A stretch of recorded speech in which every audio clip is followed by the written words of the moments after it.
And sorghum is one of those topics that I wrote about 2007, 2008 time frame. As I moved in about 3 years ago to my position with Kansas State, helping them build a pet food program, one of the first projects I wanted to explore was this area of sorghum. And so some of what I'm going to share with you here is my rationale for why we wanted to explore the use of sorghum more thoroughly in companion animal, specifically in this case dog food or dog diets, and some of what we were focused on. And then at the end, we're actually in the middle of this study right now. I'll share with you a little bit of where we're going with it. Okay, so everybody in the pet food industry has to have a certain amount of credentials or bona fides, right? Degrees and work experience, and you have to have one other thing. You have to have a dog or a cat. So that's Brody. Brody's the black dog. We think he's some sort of a variation on a flat-coated retriever of mixed heritage. And Scout's over on the left, and he's a Brittany Spaniel. Okay, so I've got two in the bank. So what we're going to cover here is a little bit about what our program is at K-State, and to share with you as an introduction of where we're going with that program. Then we're going to talk a little bit about what some of the motivators are to the market today. You guys see all of that out here on the exhibition floor. A great deal of energy and enthusiasm in this market for new and innovative products. And then we're going to talk a little bit about one of the trends that I see, that's superfoods, and I'm going to qualify what that is. And from there, I'm going to try to convince you that sorghum, this grain product that many of you may have more associated with feeding animals, livestock, specifically things like swine and cattle, than you ever would have thought of as a grain for companion animals. But what I want to hope I leave you with is the idea that it may actually be more applicable to companion animals than to livestock feeding. We'll talk a little bit about its utility in pet food, some of the extra nutritional characteristics that we see, and then I'll give you some summary and takeaway. All right, so besides the bona fides, you saw the two dogs, and this is my cat Gracie. And she's actually an indoor cat, but we let her out for the afternoon, and she kind of really liked to soak it up out on the back patio. So the program at Kansas State was started about 3 years ago in 2012, and they asked in their feed science and management group if I would help them get a pet food program off the ground and running. As a consultant, I was probably one of the few people that were free and available, so to speak, to be able to come in and part-time bring the program from zero to now we have at least a half dozen graduate students actively involved. We have an undergraduate degree program, a minor. So if any of you have a degree from another university and you'd like to pick up a minor, we have that opportunity. We also offer short courses on things like extrusion and formulation and a number of other short course opportunities and distance learning opportunities if you have an interest in exploring this field more, or some of your employees have an interest in gaining more depth of knowledge. These are my graduate students in various activities, and hopefully what you see here is that either they're handling animals in some way or another, or we're handling ingredients, or we're managing or using certain types of equipment. Our program is focused on looking at the effects of thermal processing, so that's cooking, whether it's extrusion, baking, or canning, and biscuit manufacturing. We do a lot of making biscuits and treats. So we're focused on the effects of the thermal process on nutrient carry-through. So we're looking at things like the loss of thiamine or vitamin B1 in canned foods. We're looking at the effects of the rendering process and natural preservatives on meat and bone meal, some of the protein concentrates. We're also doing projects with folks like the Sorghum Checkoff program to look at opportunities to value add and enhance some of the agricultural commodities through our food processing technology. So we started that in 2012, 3.5 or so years into this, and we have a lot of activity underway. Not much of it's been published yet, but what we're trying to do in our research program is mirror or identify some of the gaps that we have in the area of pet food processing. So we've talked about nutrition, we've got lots of new and innovative products out here. What we're trying to do is fill in those gaps of where the process and where the ingredients may have an effect. We know that in our industry there's been a lot of energy, a lot of new products developed, thousands upon thousands of new products. We continue to grow, and a lot of those new products have been based off of disclaimers. Know this, know that, right? So first it was natural. That came out in the 1970s, and then we got into the no byproducts, and now we're into no corn, no wheat, no soy, and now we're into this new era that's gotten very popular, is no grains, right? So what I want to leave you with is that every time you go to one of these booths with their various foods, one of the most popular things is, well, what do you have for us today in no grain, grain-free? I want to let you know that that too will pass. We'll get into something else. Maybe it will be no peas, no legume seeds, no chicken. I've heard all sorts of things today and yesterday of what we're trying to avoid next in an effort to try to define what we're going to be. I think there are opportunities in this arena to redefine, besides just saying what we are not, saying maybe what we are. And that's where I think grains like sorghum have an opportunity. So one of the categories that we are seeing emerge now in the human food market is superfoods. So, what's a superfood? Somebody help me identify it. Lots of antioxidants. What else? Anti-inflammatories.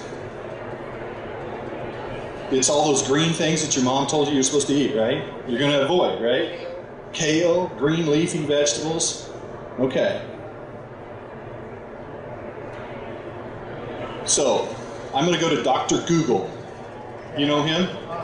We've all gone out and talked to Dr. Google, and he's going to define for me, well, I guess it's not going to work. So he's going to define for me what a superfood, there's a lot of double O's there, isn't there? Superfood.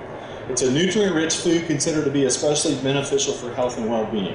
Okay, pretty ambiguous, doesn't really tell me what it is. It's pretty much like beauty, it's in the eye of the beholder. So, for my purposes, a superfood, I'm going to say it's more of a slang term or a colloquialism. It's sort of a catch-all phrase, a bucket, as it were. We can use it for marketing terms. It seems to resonate with consumers, but it usually is what we've already described. Nutrient-dense, functional fibers. We talk about a lot of functional fibers, high levels of antioxidants, and nutraceuticals. So this presentation follows a talk on nutraceuticals.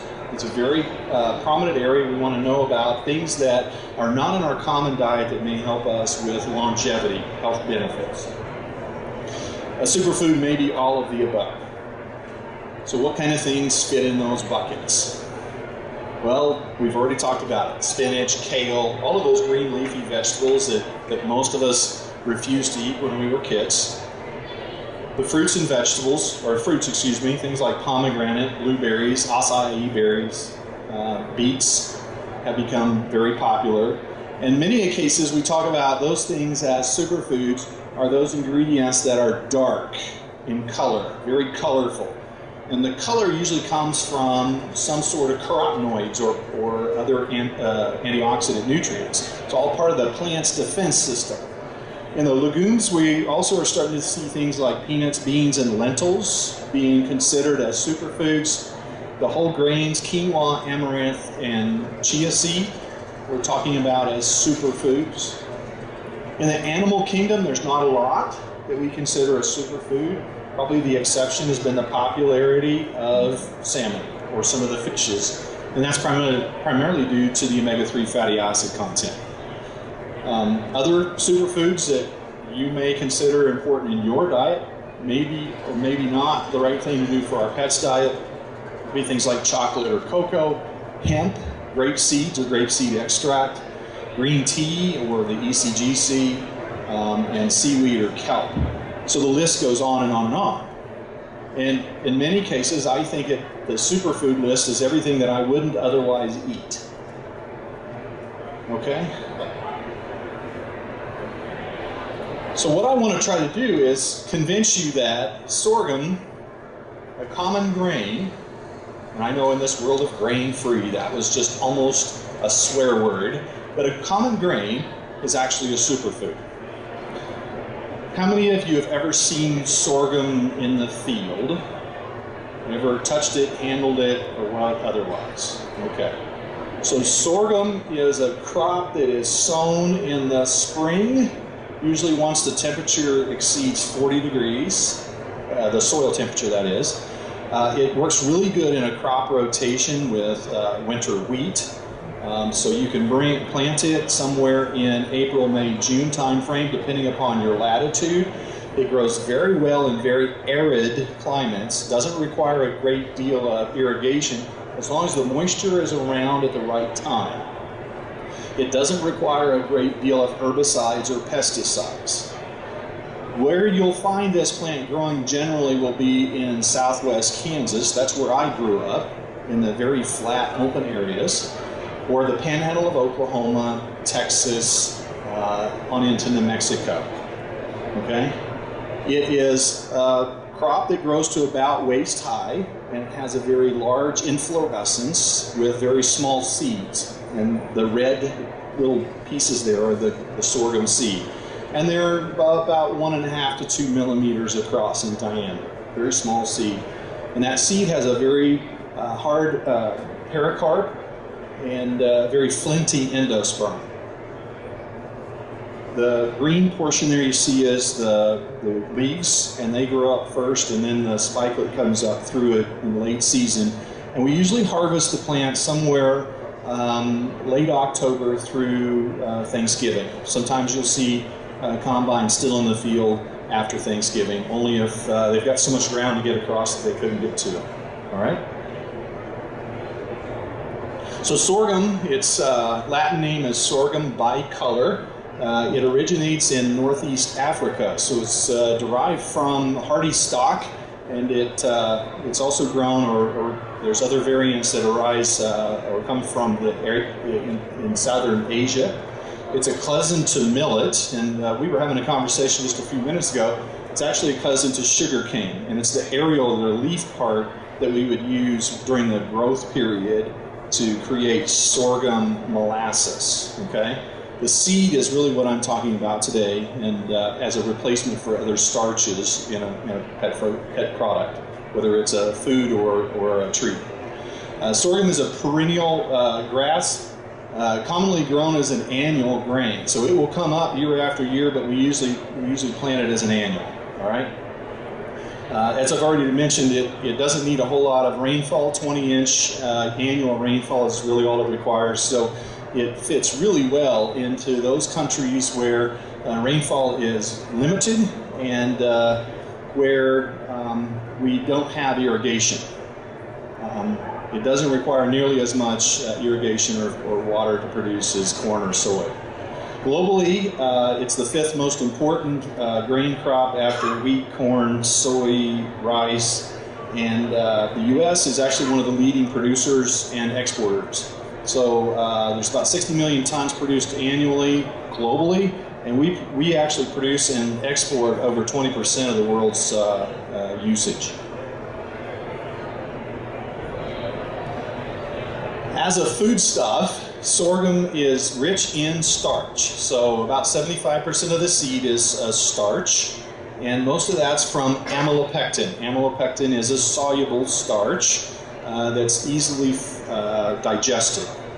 The protein content is at or slightly higher than that of corn, about 9%, and it has some unique aspects of the proteins. It's primarily a prolamine, and it's gluten-free, okay? So it doesn't have the same sort of functional proteins as we might see in wheat or barley, so it's not going to rise and make bread. It also has a unique protein called a cafferin, and the caffrins create a situation where they slow down the rate of the protein digestion, and those caffrins are also limited in their level of lysine. So when we look at sorghum, it's usually the first limiting amino acid is lysine. You might think, well, that disqualifies it from use, right? Well, not really, because it's easy to complement lysine either through using synthetic lysine in your formulation or using a complementary meat source or protein source that's high in lysine. The fat content's relatively low. Most of our grains, we don't depend on them as a primary fat source, but it is high in linoleic acid in regards to what proportion there is there. And linoleic acid is an essential fatty acid for the dog and the cat.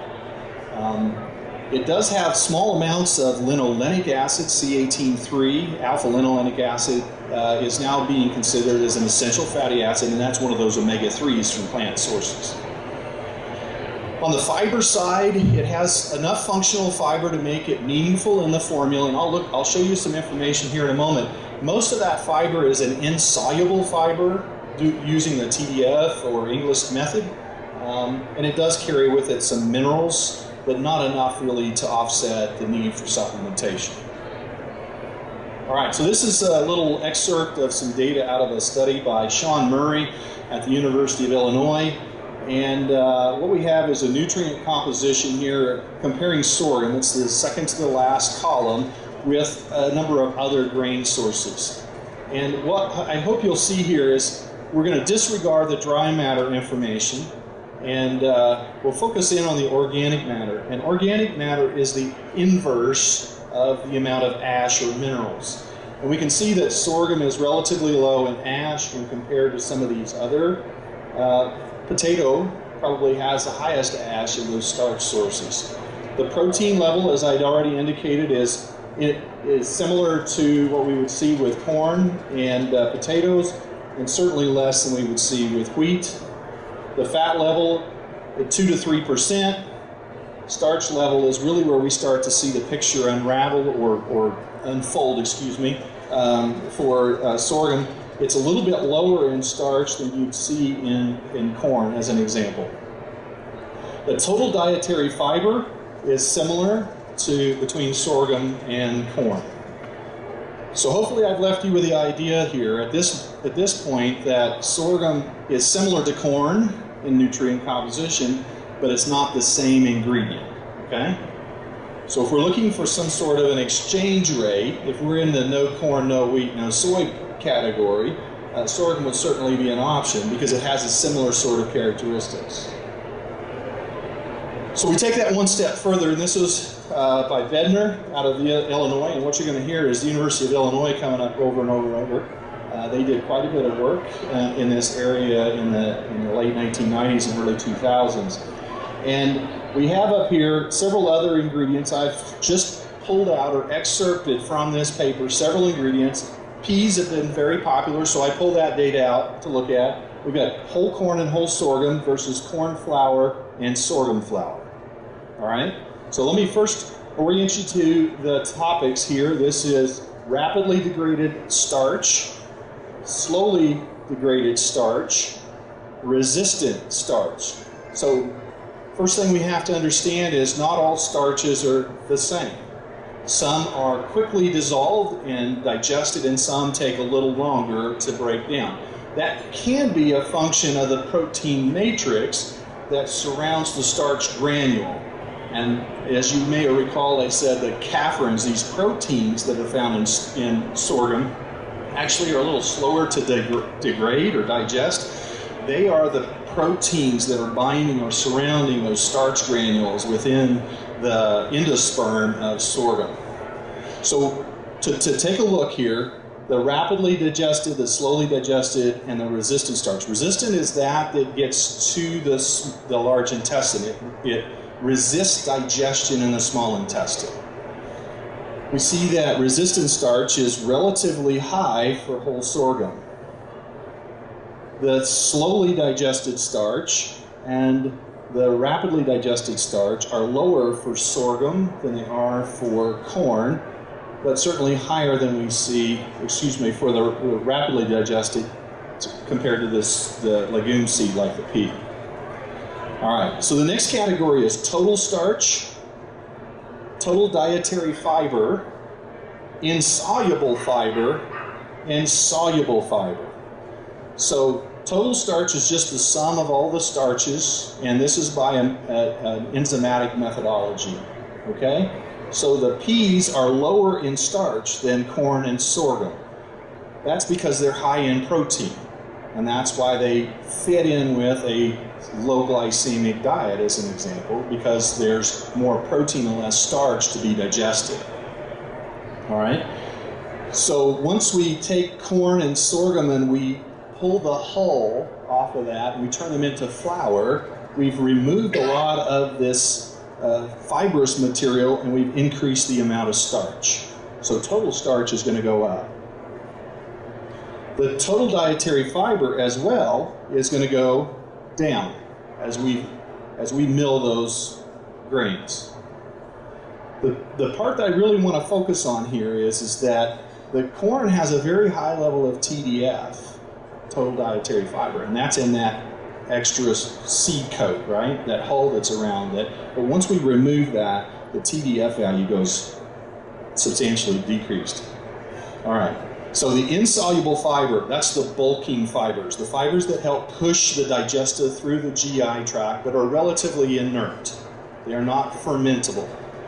We see that peas have a very high level of insoluble fiber and a low level of soluble fiber. So they're very good at bulking, and that may change the way in which we look at them. Peas also have a high level of oligosaccharides that can be captured in some of these fractions that would lead to flatulence, and that's one of the things we have to concern ourselves with. When we look at corn and sorghum, we see that corn and sorghum have a high level of insoluble fiber relative to their total TDF, okay? And the interesting thing is if we look here in a moment, that the fiber value for sorghum is actually quite digestible and or fermented. All right, so a little bit more here, trying to characterize what these ingredients are if you're going to include them into your diet. This is a continuation of that study with Sean Murray, and what we're looking here is at ileal digestibility. So these dogs, this was before anybody had any issue with doing surgery on dogs, and they had a cannula, a portal, in their intestines so we could collect the digesta before it got into the large intestine. So these are ileal cannulated animals, and we're looking at the digestion that occurs in the small intestine. So when it comes to protein and amino acids or starch, that's where all of the activity is happening, is in a small intestine. So skipping past dry matter digestibility and organic matter, we see that sorghum has a slightly lower overall protein digestibility to some of the other ingredients, but similar to corn, okay? It's slower to digest, but the extent is the same. Some of the old livestock data, the swine data, would suggest that sorghum is lower energy value and results in poorer performance. The challenge is that it wasn't due to protein per se. It may be due to the overall fat level that we find in most of the sorghum, and also the digestibility or utilization of the fiber. Fat digestibility was the same. Starch digestibility, and this is one thing that people get confused about. They'll say that one ingredient, one grain, or one product may be more digestible, harder to digest the starch, harder to digest, right? But most of the time when we do these studies, we see that overall starch digestibility is very high, almost 99%. So that is not statistically different from 100%. So starch in equals starch digested. The fiber fraction is what I found fascinating, and we're looking at a higher or similar level of TDF to corn, but more of it is digested. What this means is that there was a small amount that showed up in the feces, that a little bit more than what we actually fed. So that's just sort of some calculation errors. But at the end of the day, sorghum fiber seems to be utilized in the small intestine, which may impart some value to the utilization and physiology of the animal. So where I'm going to take that here is this. How many of you have heard of glycemic index? Okay, pretty popular topic. The glycemic index is actually a methodology that was developed for exchange rate for people that had diabetes. And the idea is for us to be able to identify the glucose area under the curve for a particular ingredient in a human diet relative to their area under the curve for glucose appearance in the bloodstream after a set dose of glucose sugar. And that proportion supposedly was going to tell us whether or not something was high or low glycemic. Well, this isn't quite that, but it gives us the same kind of information. So what we're looking at here, this is dog work at Alice Carcioffi's lab in Brazil, and also cat work of from the same laboratory. And I'm just comparing, in this case, corn versus sorghum, all right? So remember we were talking about some of the differences in the starch level and some of the differences in the total dietary fiber digestibility or fermentation, and that the proteins might be degraded a little bit more slowly, all right? So if we look at corn here, and this dark bar is glucose appearance. So immediately after the meal, glucose levels rise rapidly, and insulin levels correspondingly come along after in the circulation, and their job is to sweep in short term the glucose out of the circulation and get it into the cells. All right? So we see a rise in glucose and then a concurrent rise in insulin. The difference here is that when we're talking about sorghum, we don't see that rapid elevation in circulating levels of glucose. That is the pattern that would be indicative of something having a lower glycemic index. The appearance of glucose is not as rapid after the meal. So what about the cat? Same kind of story. So in this case, this is glucose level. We see that it's spiking shortly after the meal when the animals are fed a diet of a cat food that was based on corn and other ingredients. And the insulin comes along just thereafter. And cats have their own unique way of using or metabolizing glucose and starches, but in general they follow the same picture between corn and sorghum here. And what I find really surprising in this case is that the sorghum level of glucose following the meal stayed very low pretty much the entire path, right? And so if we're trying to provide a diet that may level out their glucose levels, may provide a slower digestion pattern in a food product, sorghum could certainly be a candidate. So remember back, sorghum nutritionally on a macro level seemed to be almost equivalent to corn, right? But when we take it and evaluate it in the animal, there's quite a bit different picture starting to evolve. So let me summarize. The extent of digestibility is similar to other grains. The rate of starch digestion may actually be slower, and that may be due to this caffeine proteins. So it's a different kind of protein, but it's not a gluten protein. Okay? Once we give the meal, the glucose levels in a starch or a sorghum-fed animal will be lower.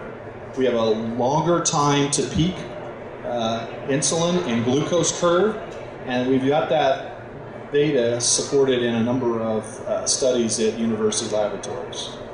All right. So that's point number 1 and 2. So we're talking about fiber and functional starches here.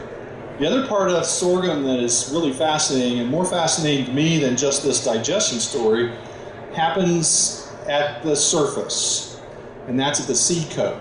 So we've talked about years and years ago high tannin or bird-resistant sorghum. Now, there really is no such thing as a tannic acid-containing sorghum. There are sorghums that have condensed tannins, and condensed tannins are actually phenolic compounds that give it some color. So this is a fluorescence photomicrograph of a white sorghum that would be like this one, and the same sort of a photo for a sorghum that would be in this category.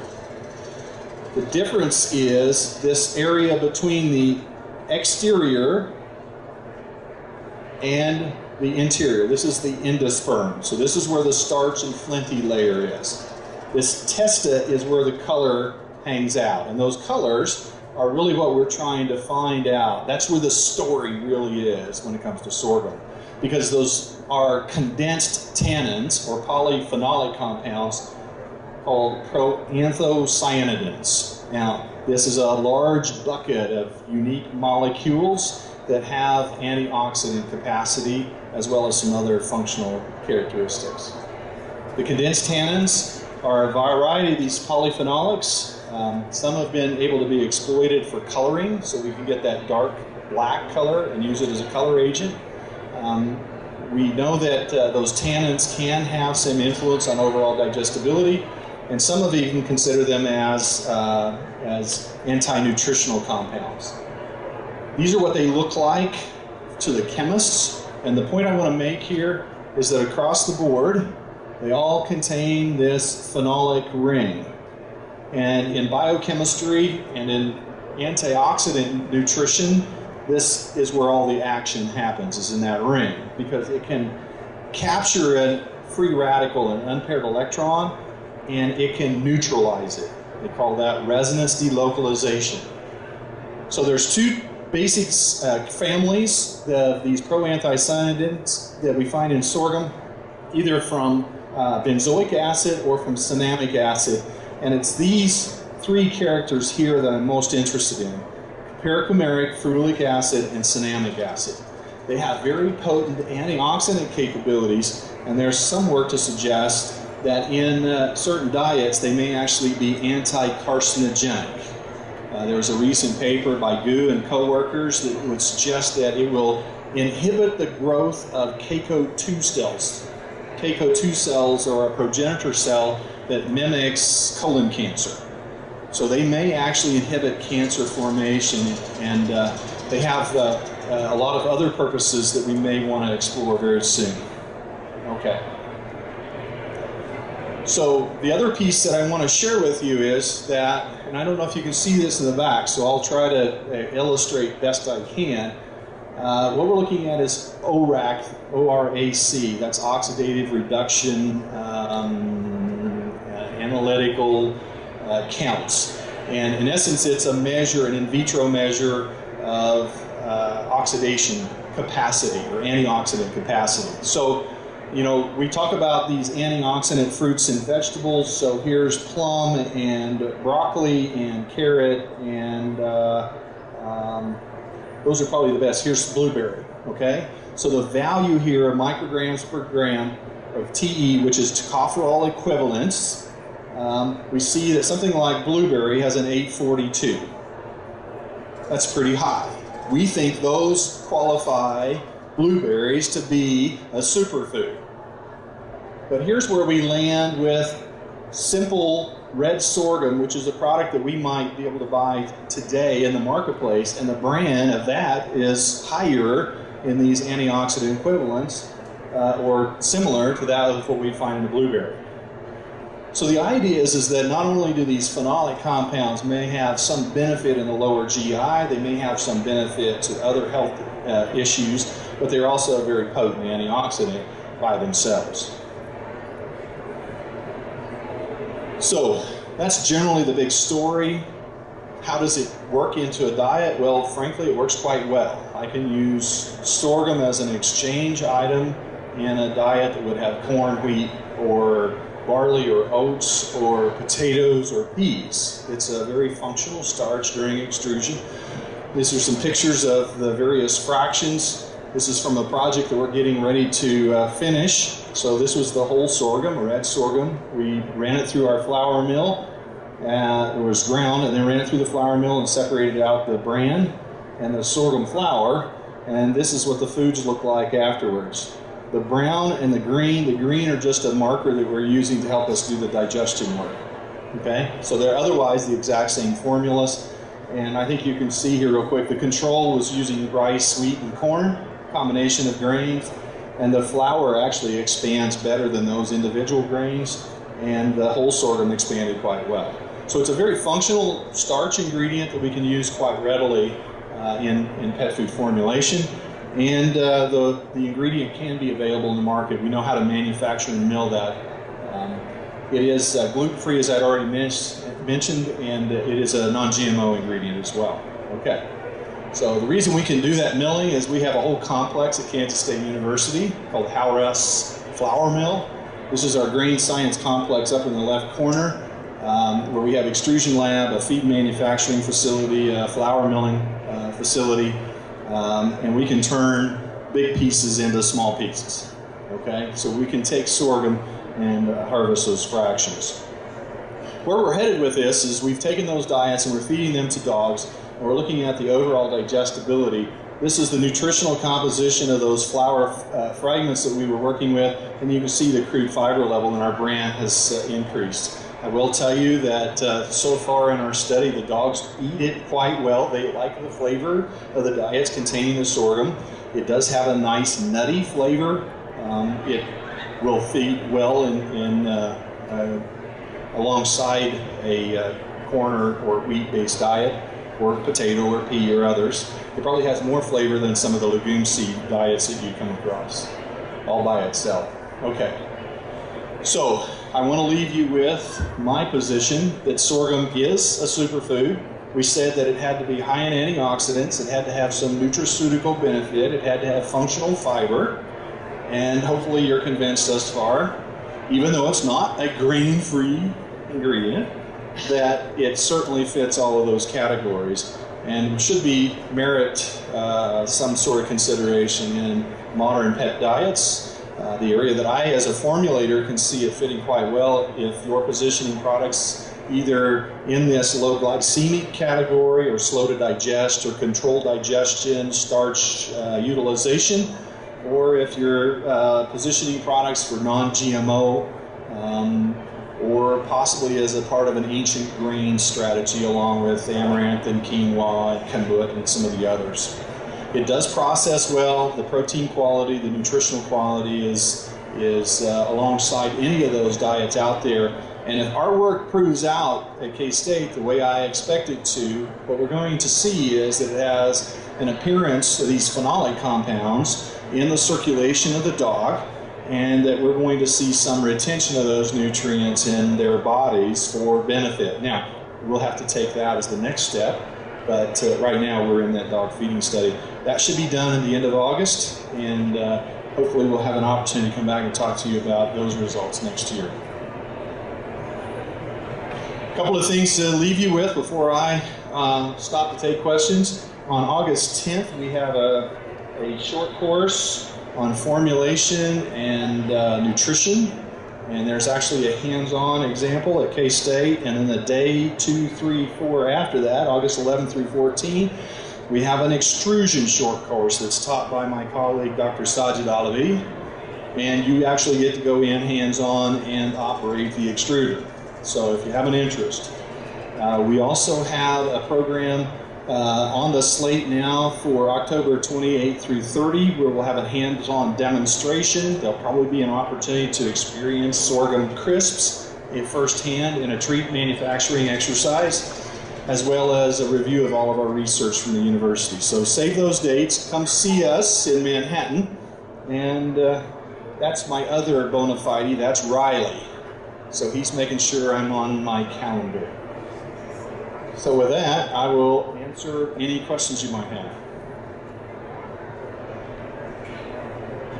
What levels of sorghum? What levels of sorghum can you use in products? So generally speaking, I would feel comfortable with sorghum in an extruded food as high as in corn or any other grain that you might use. The only challenge will be your ingredient listing and what order you want to place it. It's easy enough. These diets that we produce were 65%. So you can go quite high. It's not a problem. The starch in sorghum loves an extruder. It will puff and create a nice texture and piece. We did a sorghum crisp that we were using in a treat manufacturing exercise, and it was 100% sorghum flour, and it crisped up very nice nutty flavor, nice texture. The neat part from what we saw, and I don't have data to support, so you have to believe me, or I'll send you some, is that it resists absorption of a water-based fraction, so it really made a nice crispy granola-type treat.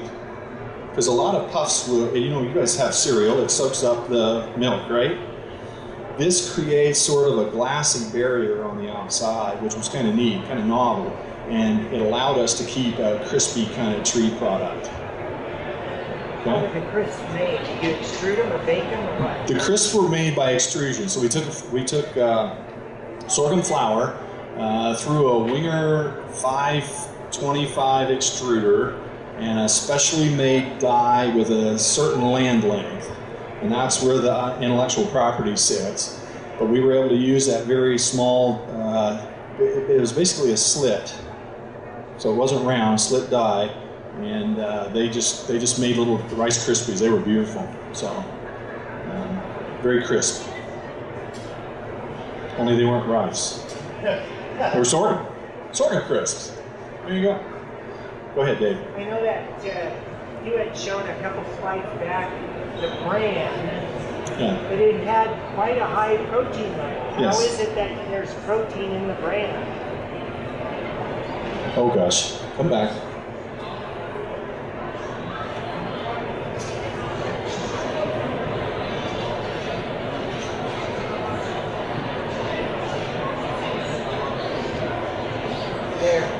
Okay, so yes, the brand, it's really not just a brand, it's kind of misnomer here. It's really mill feed. So when you're milling flour, there's a certain fraction that's going to come off as you mix or as you grind and sift. And we're trying to go to a high quality flour. So this would be mill feed like wheat middlings. Many of you know about wheat middlings. So this would be actually more corresponding to wheat middlings. So there's a fair amount of starch and there's a fair amount of endosperm protein in here as well.